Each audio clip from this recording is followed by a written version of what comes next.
Bianca here from the vitalityguideforwomen.com, and today I want to talk about sugar alternatives. Now, in this day and age, we consume way too much sugar as a society as a whole. It's everywhere. It's in bread, it's in cakes, it's in cookies, and it's in surprising places. And the reason that we want to stay away from white refined sugar is because it feeds disease. Everything from ADHD, behavioral problems, to weight gain, obesity, tooth decay, and I mean the list goes on and on and on. So I have taken white sugar out of my diet completely, with the exception of when I feed my beautiful kombucha.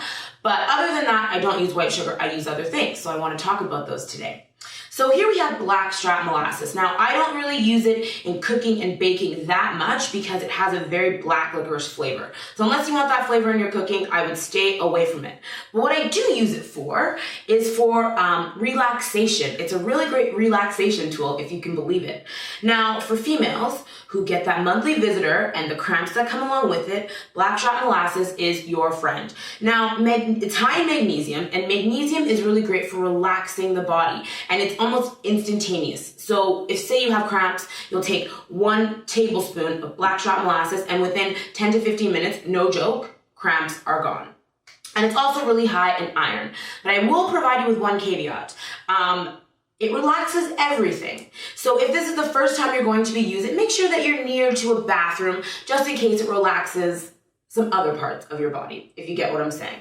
Now, Blackstrap Molasses is 55 on the glycemic index, and the glycemic index is a measure of how much effect certain foods will have on your blood sugar. So this is 55%. So if you're a diabetic, please proceed with caution, consult your healthcare professional, and make sure that you're just keeping an eye on your blood sugar if you are going to be using this for cramps. It's way better than Advil, Tylenol, any acetaminophen or ibuprofen that you could ever take, because it has zero effect on your liver, whereas those other things are toxins that your liver has to sort of remove.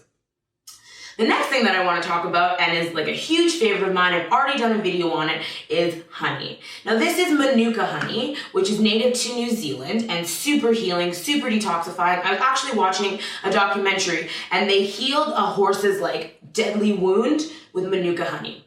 It was crazy, and that's when I'm like, I'm gonna be using that. So for sore throats and just illness and wounds, Manuka Honey is great. But also, raw, wild, local honey is really good for those who are affected by seasonal allergies, because those bees pollinate plants and area in your area. So you actually get natural antihistamine benefits when you consume honey that is close to your region, from within your region. Honey is 62 on the glycemic index, so if you are diabetic, once again, please proceed with caution. If you're going to be using it for healing benefits inside, so a sore throat or something like that, make sure that you keep an eye on your sugars. But if you're going to be using it as something on a wound or to heal something, go wild, go nuts. Honey tastes like honey. It's incredibly sweet. It's incredibly delicious. I use it in some baking, but not a ton. I don't really bake that much, truthfully. So I don't really use it that much in baking, but it performs very well. Lots of people use it. But I want to caution you to stay away from fake honey. So Billy Bee, Bee Made, some of those just really crappy ones that have been pasteurized and heated to a point that kills all those traces of pollen, kills all the vitamins and minerals, and essentially just becomes sugar. So make sure that you are getting really high quality, raw, local, organic honey, or you're getting Manuka honey. Those are my two. And then lastly, my favorite is coconut sugar. Now, whereas I don't use molasses or honey necessarily on an everyday basis in baking and things like that, I use coconut sugar widely in almost everything. If it requires sugar, I will substitute for coconut sugar. And another thing that I love about coconut sugar is that it has a glycemic index of 35. So it's diabetic friendly. It's half of what honey is. It's pretty much half of what Blackstrap Molasses is. So it's diabetic friendly. So you can enjoy this in moderate amounts. Now the flavor profile of coconut sugar is, it's like light caramel undertone, so it enriches everything you put it in. So I use it if I'm making a spaghetti sauce.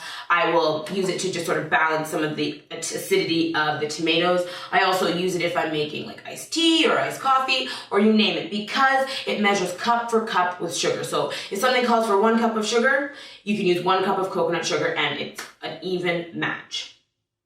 So there's other sugar alternatives that you can use out there. There's stevia.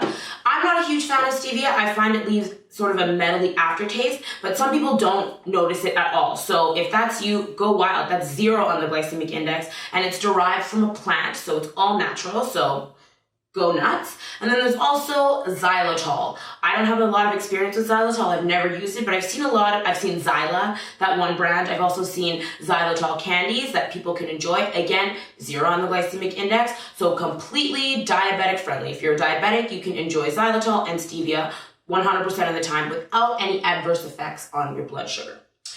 So that wraps it up. I would love to know, what sugar alternatives do you use? Are you a Blackstrap Molasses fan? Are you a honey lover? Is coconut sugar your thing?